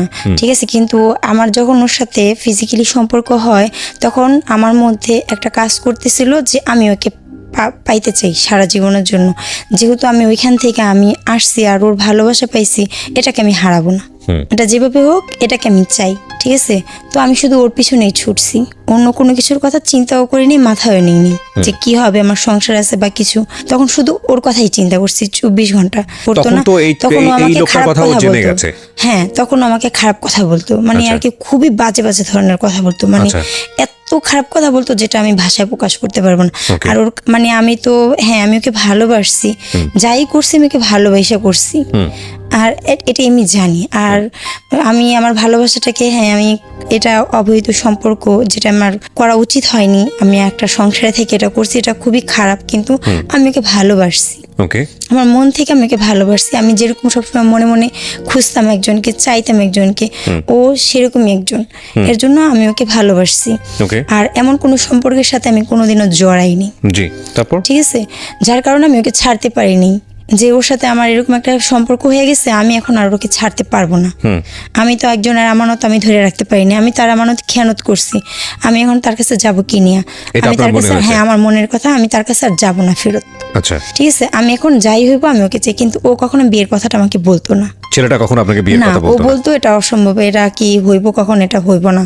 ঠিক আছে, কিন্তু ও আমার সাথে সেই সম্পর্ক ও আমার সাথে বজায় রাখছে, কিন্তু ও আবার বলে এরকম বিয়ে হবে না, এটা বলতো সবসময়, আচ্ছা। কিন্তু সম্পর্ক চালিয়ে যেতেছে। এবং আমার হাজবেন্ড যে টাকা পয়সা দিত, সেখান থেকে আমি ওকে কাপড় চোপড়, ওর যাবতীয়, ওর মাকে কাপড় চোপড়, ওর বোনকে কাপড় চোপড়, ওর ভাগনাকে কাপড় চোপড়, মানে এভরিথিং সব আমি ওকে দিতাম। মানে আপনার জামাই যে টাকা পয়সাগুলো হ্যাঁ, পাঠাতো বিদেশ থেকে, সেটাতে সেগুলো আপনি ওকে খরচাটা, দিতেন? হ্যাঁ, আর ওর থেকে নিতাম এইভাবে কইরা কইরা আমি নিতাম। নেওয়ার পর আর ও আর কি আমাকে, তারপরে যখন ও আর কি সবকিছু জানতে পারলো যে আমি এখনো চালাই যাইতেছি আর টাকা পয়সা মানে আর কি ওর থেকে নিতেছি, অনেকভাবে আমি অনেক কৌশলে ওর থেকে টাকা পয়সা নিতেছি, নিয়ে আমি ওকে দিতেছি, ওর ফ্যামিলিকে দিতেছি, ওকে দিতেছি, ওর জন্য ভালো ভালো খাবার 8 আইটেম 10 আইটেম খাবার রান্না করে ওকে দিতেছি, দিয়া মানে পাঠাইতেছি। এতটাই ভালোবেসে ফেলেছেন? হ্যাঁ, এতটাই। মানে ও তো গাড়ি চালাই, তো মানে আর কি খুব ভালো ভালো খাবার রান্না করে আমি ওর জন্য পাঠাইতাম। জি, তারপর? তারপরে ও আবার সেই খাবারগুলো খাইতো, খাওয়ার পরেও আবার যখন ওর প্রয়োজন পড়তো আবার আমাকে বলতো যে এটা রান্না করে দিবা, এটা রান্না করে দিবা, ও আমাকে মানে বলতো। ওরও তো মিনিমাম রকমের একটা সম্মান বোধ থাকা উচিত, মানে আত্মসম্মান বলে একটা তো ব্যাপার আছে মানুষের। কেন বলছি, ও তো একটা জিনিস খুব ভালোভাবে বুঝতো যে ও আপনাকে বিয়ে করবে না, তার মানে এই সম্পর্কে ও জড়াচ্ছে। হ্যাঁ, তাও নয়, জড়াচ্ছে। বুঝলাম যেখানে নৈতিকতার সমস্যা আছে, কিন্তু বিদেশ থেকে একটা লোক কষ্ট করে টাকা পাঠাচ্ছে, আপনি একজনের হাউসওয়াইফ, সেই টাকায় সে খাচ্ছে, আপনি নিজের মায়ের জন্য নিয়ে যাচ্ছে, আবার মানে মানুষের বিবেকবোধ নেমে গেলে আসলে যা হয় আর কি। যাই হোক, আল্লাহ সবাইকে বিবেক দিক, এটা ছাড়া তো কিছু বলার নাই। তখন আমি ওকে খাবার রান্না করে দিই, সব রান্না করে দিই, কিন্তু আমি সে খাবার খাই না। আমি ওকে খাবার দিয়া আমি মানে ডাল ভাত এগুলো আমি খাই। আমার সন্তানটা যে, তাকে আমি ভালো মন্দ খাওয়াইতাম না। ওর জন্য খাবার মানে ভালো ভালো রান্না করতে গেলে তো টাকা পয়সার দরকার আছে। আর আমার হাজবেন্ড যেই টাকা দিত সেটাতে তো হইতো না। ঠিক আছে, আর সেই টাকা দিয়ে সেটা আমি ওকে খাওয়াইতাম, নিজেও খাইতাম না, আমার সন্তানকেও খাওয়াইতাম না, ওকে খাওয়াইতাম। ওকে, তো তখন আমি ভাবলাম যে এইভাবে তো চলে না। তো আর আমার হাজবেন্ড এগুলো জানার পর কিস্তি মিস্তি সব আটকাই দিল। আটকাই দেওয়ার পরে আমাকে বলতেছে যে ও আমাকে এরকম অশ্লীল ছবি ভিডিও আমাকে দেওয়ার জন্য। আপনার হাজবেন্ড বলছে হ্যাঁ, এটা? তখন আমার আবার খুব রাগ ছিল, মানে আমার জিদ ছোটবেলা থেকে আমার অনেক জিদ। কারণ আমি কি করলাম, জিদ করে আমি আবার ওকে বললাম, তখন বলতেছে খবরদার ভুলও দিও না। এটা আপনি আপনার বয়ফ্রেন্ডকে বললেন? হ্যাঁ, খরচ আটকাই দিছে, কিস্তি আটকাই দিছে। খালামার বাসায় ভাড়া থাকি আবার। আমি বললাম খালামার বাসায় তখন ভাড়া আছে, খালু তখন চিলাচিলি করবো, খালামার সাথে আমি কি করব, ঘরে ভিতরে অশান্তি হইব, আমি কি করব। পরে কিস্তির লোকও চলে আসছে বাসায়। এখন রাত্রেবেলা 8টা বাজে আমার বাসায় চলে আসছে কিস্তির লোক। পরে ফোন দিছি আমি ওরে, আমার হাজবেন্ডকে ফোন দিছি। ফোন দেওয়ার পরে আমি ওনাদেরকে ধরাই দিছি যে আপনারা বলেন ওকে টাকার কথা, কিস্তির কথা আপনারা বলেন। পরে বলতেছে, বলে কি আমার ছেলের মাকে দেন, আমার ওয়াইফকে দেন, কথা বলছে। তখন আমাকে দিছে, ওনারা ছাদে দাঁড়ায় আছে। তখন আমার বলে আমি যেটা চাইছি সেটা দাও, তারপর আমি টাকা দিব আমাকে। এটা বলছে। তখন আমি কি করলাম, মানে অনেক কষ্ট লাগতেছে, মানে আর কি কাউকে বলতেও পারি না, শুতে পারি না। পরে কি করছি, অনেকগুলা হাবিজাবি ওষুধ খেয়ে ফেলাইছি, ঘুমের ওষুধ খাইছি, পাউডার গুঁড়া খাইছি যে মইরা যাবো। ওকে বলতেছি, ও আমাকে একটা ভালো পরামর্শ দেয় না, ও বলতেছে কইরো না, ও আমার পাশে আছে সেটাও আমাকে সান্ত্বনা দেয় না। আর আজকে ওর সাথে সম্পর্ক করছি বিদে ও আমার সাথে এরকম করতেছে। তখন আমি এমন ইয়ার বন্ধে পড়ছি, তখন আমি শুধু খাই না, পরে হুল পাউডার গুঁড়া খাই ফেলাইছি। আমি আপনাকে একটা প্রশ্ন করি, আপনি একটু ঠান্ডা মাথায় চিন্তা করে উত্তরটা দেবেন। যেই মানুষের মধ্যে এত চমৎকার একটা নৈতিকতা আছে আপনার মধ্যে, যে হাজবেন্ড যেটা চাচ্ছে সেটা করাটা অন্যায়, সেটা করা উচিত না, দরকার হলে আমি মরে যাবো তাও আমি এই কাজটা করবো না, যেই মানুষের মধ্যে এত সুন্দর একটা নৈতিকতা আছে, সেই একই মানুষ কি করে হাজবেন্ডের বাইরে অন্য একটা ছেলের সঙ্গে এইরকম একটা অনৈতিক সম্পর্কে জড়ালো? সেটাই তো আমি নিজেও বুঝতে পারিনি, কিন্তু আমি তাকে ভালোবাসছি। ভালোবাসা ব্যাপারটার উপরে না আমরা দুনিয়ার সমস্ত অন্যায়, আবদার, আনএথিক্যাল বিষয়গুলো চাপাই দিই। এটা আসলে লাভ না, এটা লাস্ট। লাস্ট এবং লাভের মধ্যে পার্থক্য অনেকখানি। আমি জানি না মানে আপনাকে আমি কি বলবো, কারণ আপনার অল্প বয়স ছিল সেই সময়টাতে। মানুষের ভুল প্রত্যেকের জীবনেই কম বেশি আছে, কিন্তু ওই যে আমরা যেন কখনোই একটা ঘটনার প্রেক্ষাপটে পুরো মানুষের জীবনটাকে মানে কলাপস করে না ফেলি। দেখেন, এটা খুব ইন্টারেস্টিং একটা বিষয় যে হাজব্যান্ডের কাছে সে ছবিগুলো বা এইরকম কাজে সে জড়িত হচ্ছে না, তার মানে একটা বিষয় যে না এটা করা অন্যায়। আবার এই মানুষটাই একটা বিবাহী বহির্ভূত অন্যরকম একটা অনৈতিক সম্পর্ক, যেটা সামাজিকভাবে স্বীকৃত না, ধর্মীয়ভাবে তো প্রশ্নই ওঠে না, এরকম একটা সম্পর্কের মধ্যে জড়াচ্ছে। চিন্তা করার মতো বিষয়গুলো কিন্তু কেন হয় আসলে। যাই হোক, তারপরে আমি ওকে বললাম, মানে সুইসাইড করার প্ল্যান করছে। তারপর এখন আমার মারা আসার পরে আমার হাজবেন্ড আমাকে হাসপাতালে নেয় না।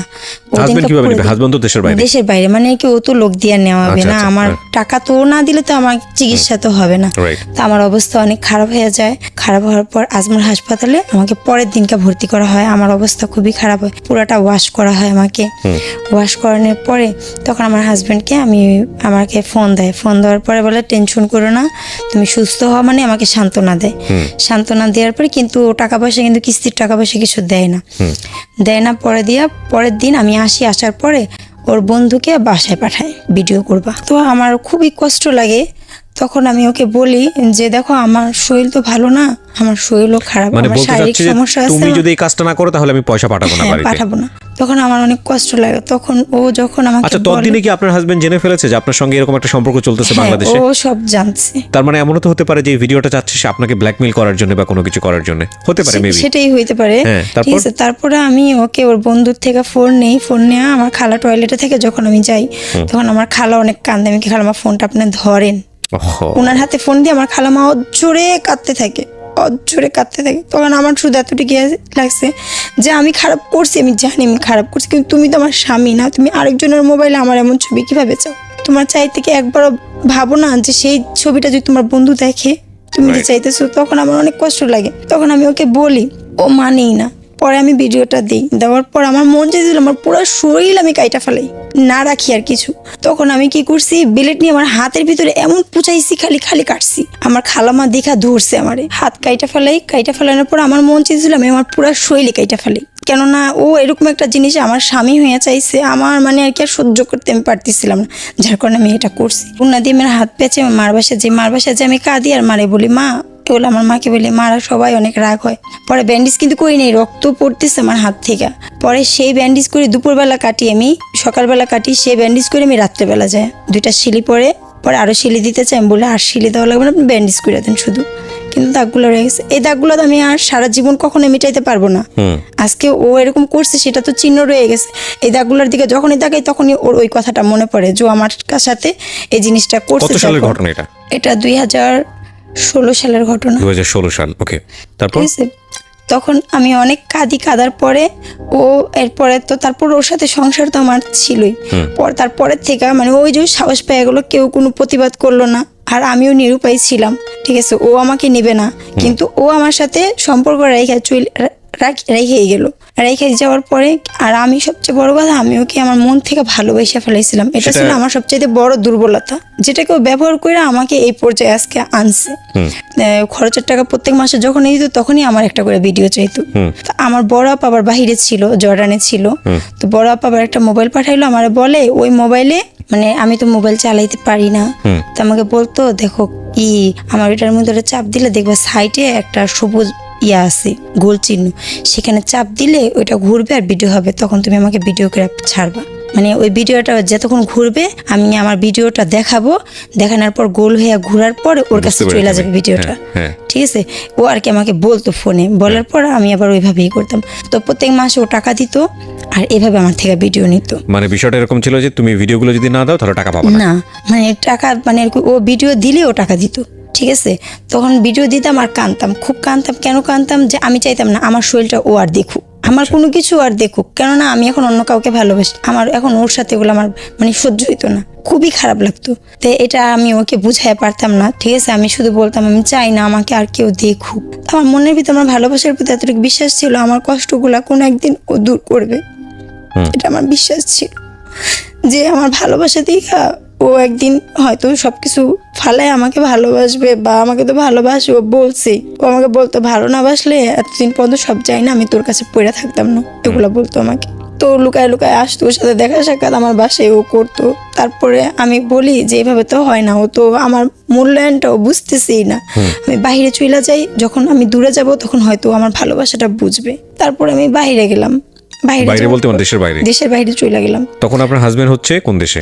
ওকে ডিভোর্স দিই। হাজবেন্ডকে তখন ডিভোর্স দিয়ে দেন? দেশে থাকা অবস্থায়? দেশে থাকা অবস্থায় আমি ওকে ডিভোর্স দিই। ডিভোর্স দিয়ে আমি চলে গেলাম বাইরে। ডিভোর্সটা আপনি যদি আপনার লাইফে এই ছেলেটা না আসতো তাহলে কি ডিভোর্স দিতেন? না। তাহলে ডিভোর্স দিতেন না? কেন দিতেন না? দিতাম না, এই হয়তো প্রশ্নের ওর কাছে উত্তরটা থেকে উনি অনেক না। আগেই দিয়ে দিয়েছেন, যারা অনুষ্ঠানটা শুনছেন তাদেরকে বলি।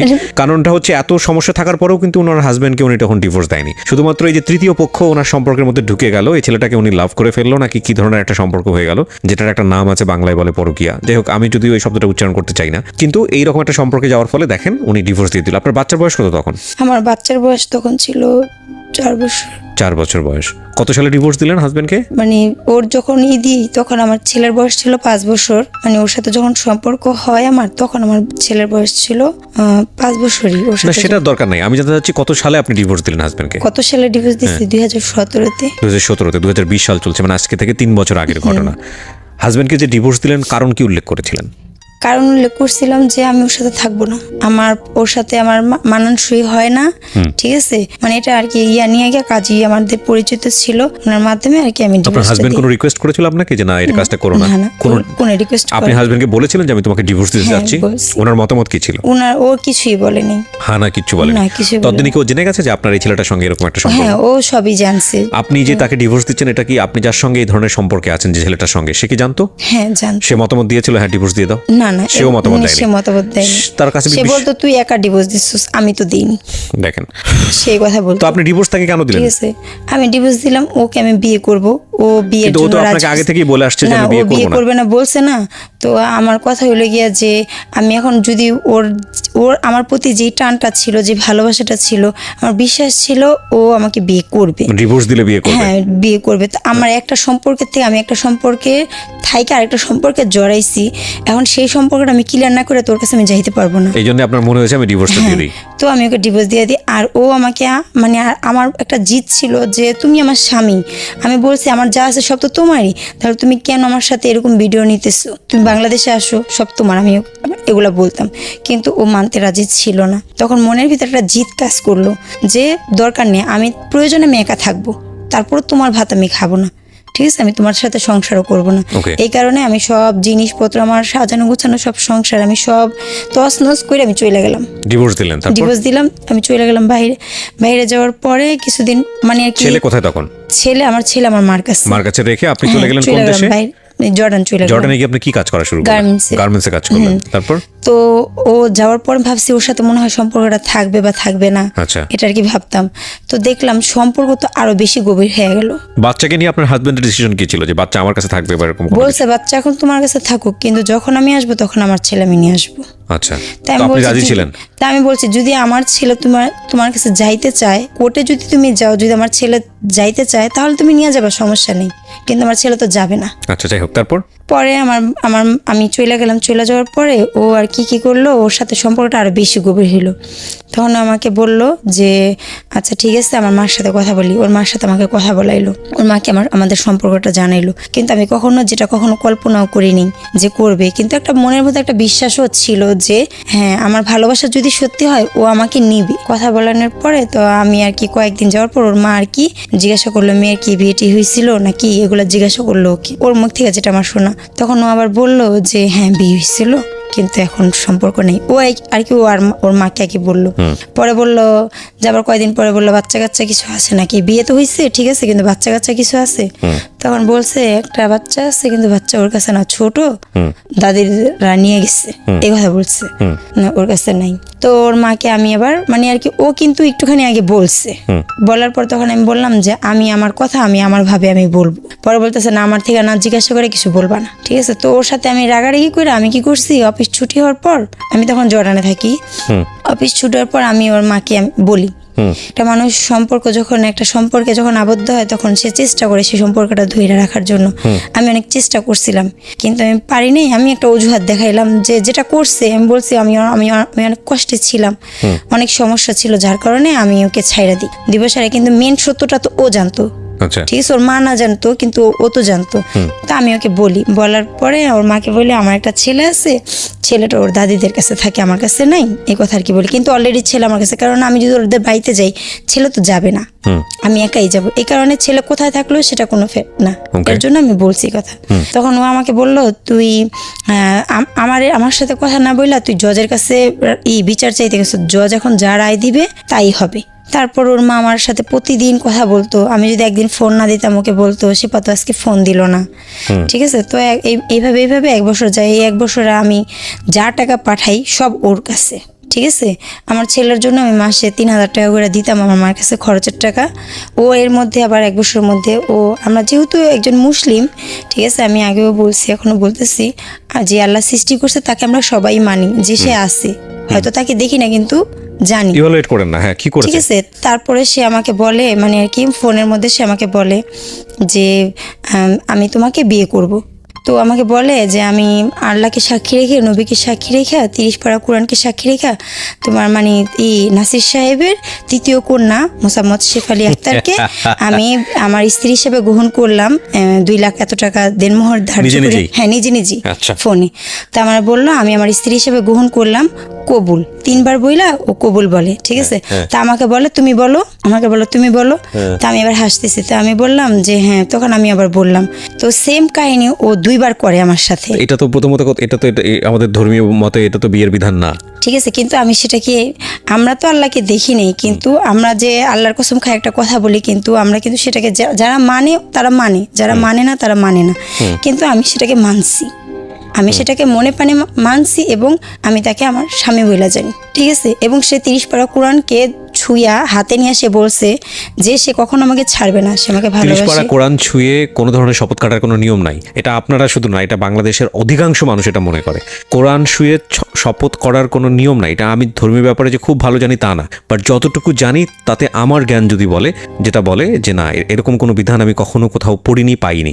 যতটুকু জানি কসম কাটা যাবে শুধুমাত্র একমাত্র আল্লাহর নামে, যেটাকে বলা হয় আল্লাহি। সো আল্লাহর নাম ছাড়া কোনোভাবেই কারো কোনো বিষয়ে কোনো জিনিস নিয়ে কসম কাটার কোনো নিয়ম নাই। এবং কথায় কথায় দেখবেন যে আমাদের গ্রাম অঞ্চলে এটা হয়, বিভিন্ন সময় হয়, কোরআন শরীফ হাতে নিয়ে বলো, কোরআন শরীফ হাতে শপথ করা, এটার কোনো নিয়ম নাই, এটা করলে গুনাহ হবে। যাই হোক আপনারা এটা করেছেন, তারপর হ্যাঁ এটা করছে ও 2 বার করে আল্লাহকে সাক্ষী রেখে এইভাবে আমাকে বিয়ে করে। তো আমি সেটাকে আমার বিয়ে বলে আমি মানি। এবং যখন আমি বাংলাদেশে আসার পর আমার মা বাবাকে সবাইকে জানাই যে আমরা বিয়ে করছি, আর ওর ফ্যামিলি বলছে এসে আমাকে কাবিন করে নিয়ে যাবে। তো আমাকে বলছে যে তুমি তো আমার বউই, আমাকে বলতো তুমি তো আমার বউ, ঠিক আছে। এবং আমাকে নিজ হাতে নাকফুল পরায় দেয়, ঠিক আছে। এবং কোরআন শরীফ আইনা আমাকে কোরআন শরীফও আমাকে দেয়, কোরআন শরীফও দেয় এবং আমাকে নাকফুলও পরায় দেয়, ঠিক আছে। আমি তখন থেকে আমার হাজব্যান্ড তো আমি ডিভোর্স দিয়ে দিচ্ছি, ওকে তখন থেকে আমি আমার স্বামী বলে জানি, ঠিক আছে। যার কারণে আমি ভাবছি এখন আমি এটাকে মানি। হয়তো আমার রেজিস্ট্রি হয় নাই, রেজিস্ট্রি যদি হয়তো যে সে যা করছে যা বলছে সেগুলো হয়তো আমি আমার বুঝাইতে পারতেছি না, ঠিক আছে, বুঝাই বলতে আপনারা পারতেছি এটা না। করার পরে কি করলেন? তখন আমার মাকে আমি বলি যে মা আমরা বিয়ে করছি, আমি আমার মাকে বলি।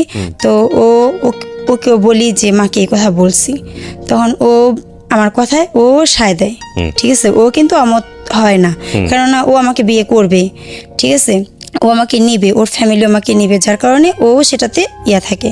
তখন আমরা ওইখানে আমার ছোট বোনের তো বিয়ে হয়ে যায়, ছোট বোনের হাজবেন্ড আর আমরা একসাথে ভাড়া নিই, একটা ফ্ল্যাট ভাড়া নিই। তখন আমরা সেখানে সংসার করি, আমার ছেলেও থাকে। সংসার করি সংসার করেন আপনারা এই বিয়ের উপর বিশেষ করে? এই বিয়ের উপরই করে আমরা সংসার করি, মানে সবকে জানাই শোনায়? হ্যাঁ সবাইকে জানাই শোনাই। আপনারা কাগজ কলমে লিখিতভাবে বিয়ে করলেন না? এটাই তো ও আমাকে কি বলছে, ও আমাকে বলছে শিপা সব তো হয়ে গেছে, শুধু রেজিস্ট্রিটা হয়নি, রেজিস্ট্রি করলেই হয়ে যাবে। কিন্তু এখন আবার ও সরকারি চাকরির জন্য করতেছে, আবেদন করছে, ঠিক আছে। রেজিস্ট্রি করলে হয়ে যাবে, কিন্তু সরকারের খাতায় যদি নাম কোনোভাবে জায়গা আর তদন্ত করলে যদি ধরা পড়ে আমার চাকরি থাকবে না, আমার চাকরি আমি নিতে পারবো না।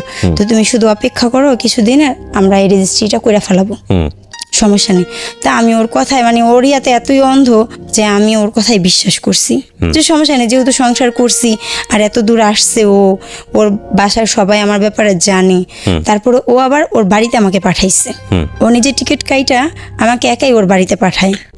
এখন ওর বাড়ির থেকে আসার পর আমি যখন আবার বাইরে যাই, বাইরে যাওয়ার পরে ও যখন চাকরির জন্য হয়ে যায়, তো ও ট্রেনিংয়ে চলে যায়, আমি বাইরে চলে যাই। বাইরে যাওয়ার পরে ও আস্তে আস্তে মানে আমার প্রতি মানে আর কি আমার পিছে সাইড কাটার চেষ্টা করতেছে। তখন আমি বলি কি হলো তোমার? পরে ও আমাকে বলে যে দেখো এখন আর কোনো কিছু সম্ভব না, খালি ও এই কথাই বলে আমাকে তুমি মাফ করে দাও, এখন আর কোনো কিছু সম্ভব না, আমাকে তুমি মাফ করে দাও। আমার এখন টাকার জন্য ও অন্য জায়গায় বিয়ে করবে, ঠিক আছে? ও অন্য জায়গা থেকে মানে যেটা ডিমান্ড বলে সেই ডিমান্ড এখন ওর সরকারি চাকরি হয়ে গেছে, এখন অন্য জায়গায় বিয়ে করবে। বিয়ে করার কারণে ও এখন আমাকে আর চাইতেছে না। তো ওর মাকে আমি জানাই যে আমরা বিয়ে করছি, আমরা সংসারও করছি, আমি ওর মাকে জানাই। তো ওর মারা কেউ আমার কোনো কথা শুনে না। আমি মানে যেভাবে পারি আমি আমার পণ্যের জামা বিক্রি করে আমি ওর জন্য টাকা পাঠাই। তখন আমি ওকে বলি তুমি যদি আমাকে ছাইড়েই দিতা, যখন আমি বাংলাদেশে ছিলাম তখন তুমি আমাকে ছাড়তা, তাও আমি মনটাকে বুঝাইতে পারতাম। আমার সন্তান ছিল, আমার সন্তান আমার চোখের পানি মুছা দিত। আজকে তুমি কোন জায়গায় না আমাকে একা করে ফেলাইলে। তো এখন ও আমাকে বলে যে এগুলা করতে করতে ও মানে ওর মাকেও বলি আমি কারো কাছ থেকে কোনো কিছু পাই না। না, কিন্তু আপনাকে ছেড়ে দিল কিভাবে? ছেড়ে দিল কিভাবে? ও আমাকে বলতেছে যে আমাকে আর এর মধ্যে আমার হাজবেন্ড আরো একটা খারাপ কাজ করছে, খুবই খারাপ কাজ। আমার কিছু ছবি ওই স্ক্রিনশট মাইরা ওই ছেলের কাছে পাঠাইছে। হ্যাঁ, সেই ছবিগুলো স্ক্রিনশট মাইরা ও পাঠাইছে, সেগুলোর জন্য ভিডিও ফুটেজগুলো যেগুলো ছিল, হ্যাঁ ওই স্ক্রিনশট মারছিল। স্ক্রিনশট মাইরা সেটা তো আমি জানতাম না, সেটাতে আমার চেহারাও ছিল। সেটা পাঠায়া পরে দাও ওকে অনেক খারাপ খারাপ কথা বলছে।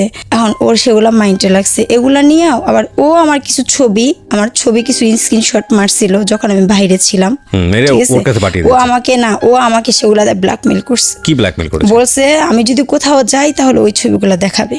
কোথাও যাই বলতে মানে আমি যদি কোনো মিডিয়াতে বা কোথাও ওর ব্যাপারে কিছু বলতে যাই, বা আমি যদি কোনো বাড়াবাড়ি করি পুলিশের কাছে যাই, তাহলে ও এসে ছবিগুলো দেখাবে। তারপর আপনি জিডি করেন, ঠিক আছে? হ্যাঁ, পরে আমি আসার পরে আমি ওর নামে বাংলাদেশে আসি। আমি পরে যখন ও আমাকে বলে যে আমি কিন্তু সবকিছু ঊর্ধ্বে ভাইয়া ওকে ভালোবাসি, আমি এখন ওকে ভালোবাসি, ঠিক আছে? দেখেন আপনার ভালোবাসা নিয়ে কতটা যুক্তিযুক্ত সেটা আমি নিয়ে কথা বলবো আমি না। জানি আমি অপরাধ করছি, কিন্তু আমি ওকে ভালোবাসি। আর ওর মারা সবাই আমার কষ্ট একটাই, আমার প্রবাসের টাকাগুলো তারা খাইছে। আপনি কি আপনার ভুলটা বুঝতে পেরেছেন? আমি আমার ভুলটা বুঝতে পারছি, দেখি তো আজকে আসছি এখানে। রাইট, আমি একটু আপনাকে বলি শেফালি, আমি একটু বলি, আপনার মনে অনেক কথা জমে আছে। আপনি সে কথাগুলো বলার জন্য, হালকা হওয়ার জন্য এখানে আসছেন, কারণ আপনি কাউকে বলতে পারেননি। যার কাছে আপনি বলতে যাবেন সে আপনাকে বলবে যে তুমি কাজটা ভালো করোনি, খারাপ করেছো, আপনাকে সেই কষ্ট দিবে, এটাই স্বাভাবিক। কিন্তু শেফালি নিজের ভুল বুঝতে পারাটা খুব জরুরি।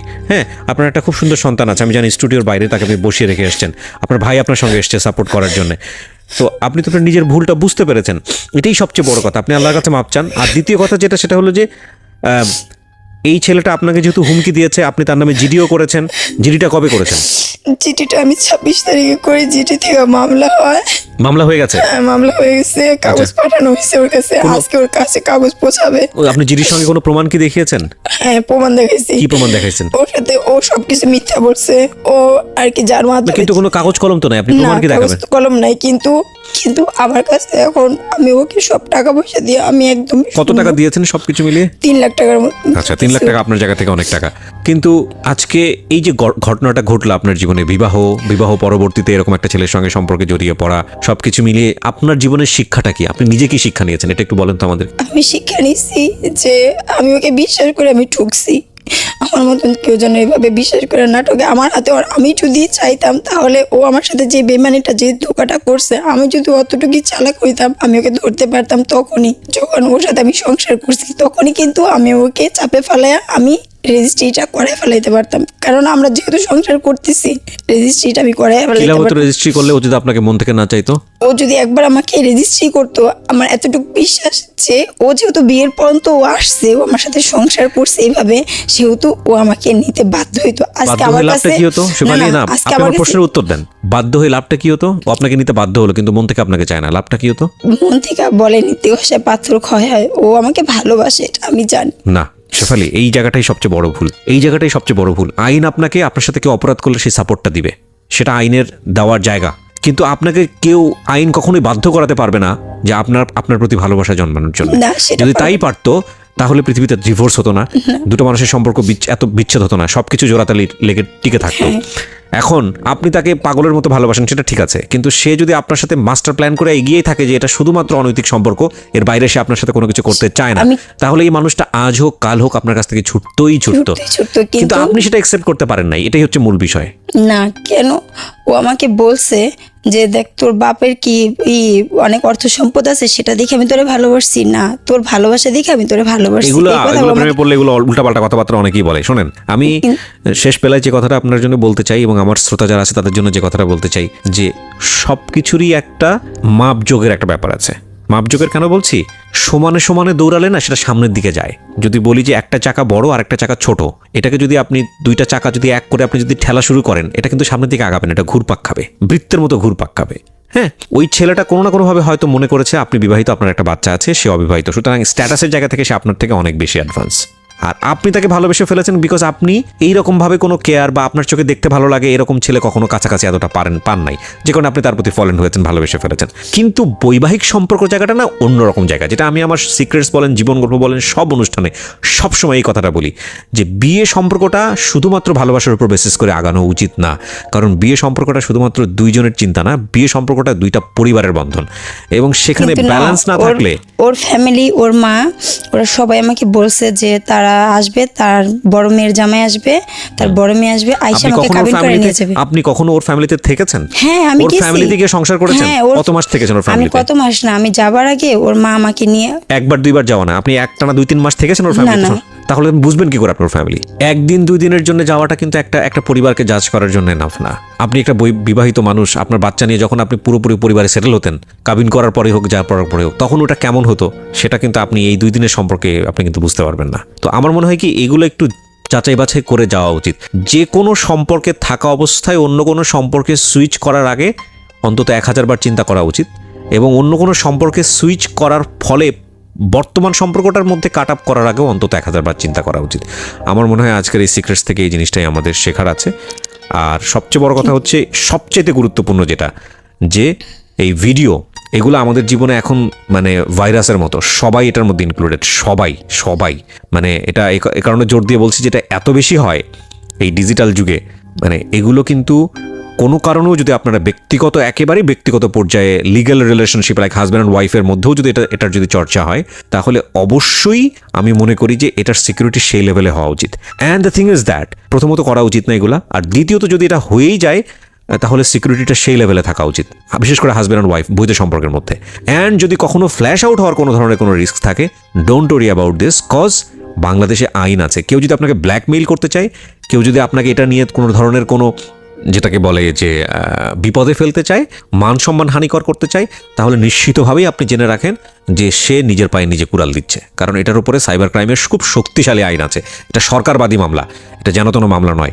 এবং যারা এই কাজগুলো করেন, যাদের এই ধরনের চিন্তাভাবনা আছে, যাদের সেলফোনে কাউকে ব্ল্যাকমেল করার জন্য এখন পর্যন্ত গার্লফ্রেন্ডের হোক বা অন্য কারো ভিডিও আপনারা রেখে দিয়েছেন, বিশেষ করে আমি যদি চোখ বন্ধ করে বলি তাহলে গুগল ড্রাইভ হচ্ছে সবচাইতে নির্ভরযোগ্য জায়গা, যারা রেখেছেন তাদেরকে বলি, মানে আপনার জন্য আগ্নেয়গিরি আপনি নিজে তৈরি করে রেখেছেন, এবং এই আগ্নেয়গিরিতে পড়ে যে আপনি কখন পুড়ে যাবেন আপনি নিশ্চিতভাবেই জানেন না। সুতরাং এই ধরনের কাজ আপনি করেন না। আর সবচেয়ে বড় কথা হচ্ছে, উপরওয়ালা কিন্তু সবসময় সব কিছু দেখছেন। হ্যাঁ, ভুল করলে তিনি ক্ষমা করে দেবেন, সেজন্য পৃথিবী এখনও টিকে আছে। সো আমার মনে হয় এই এপিসোডটা শুনে যদি কেউ এখান থেকে বের হয়ে আসতে পারি, আমরা এই বোনটার দিকে আঙ্গুল না তুলি, আমরা যদি বের হয়ে আসতে পারি এইসব এথিক্সের জায়গাগুলো একটু হলেও যদি চর্চা করি, ইনক্লুডিং মি, আমি সহ, তাহলে আমার মনে হয় যে একটা বেটার ফিউচার পাওয়া সম্ভব। আপনাকে আমি ধন্যবাদ জানাই যে আপনি এখানে আসছেন, আপনি অকপটে মানুষের কাছে নিজের গোপন বিষয়গুলো বলেছেন যাতে করে আপনার মতো কেউ ভুল না করে। সেজন্য আপনাকে আমি স্যালুট জানাই। আপনার কথা শুনে যদি ভাইয়া ওর একটা সঠিক যে শাস্তি সেটা ও পাক, সেটার জন্য আপনি চেষ্টা করেছেন এবং চেষ্টা করে যাচ্ছেন, আইনি প্রক্রিয়া আপনি এগোচ্ছেন। থ্যাংক ইউ সো মাচ, আপনি এখানে আসছেন এবং আপনি মামলা করেছেন। আমি আপনার জন্য মানে শুভকামনা জানাই, দোয়া করি যে আপনার ভবিষ্যৎ চিন্তাটা শুভ চিন্তার উদয় যেন হয়, আর যাতে কোনো প্রকার ভুল না হয়, এইটা থেকে আপনি যেন একটা শিক্ষা নিতে পারেন আপনার নিজের জীবনের জন্য। থ্যাংক ইউ সো মাচ, ভালো থাকেন।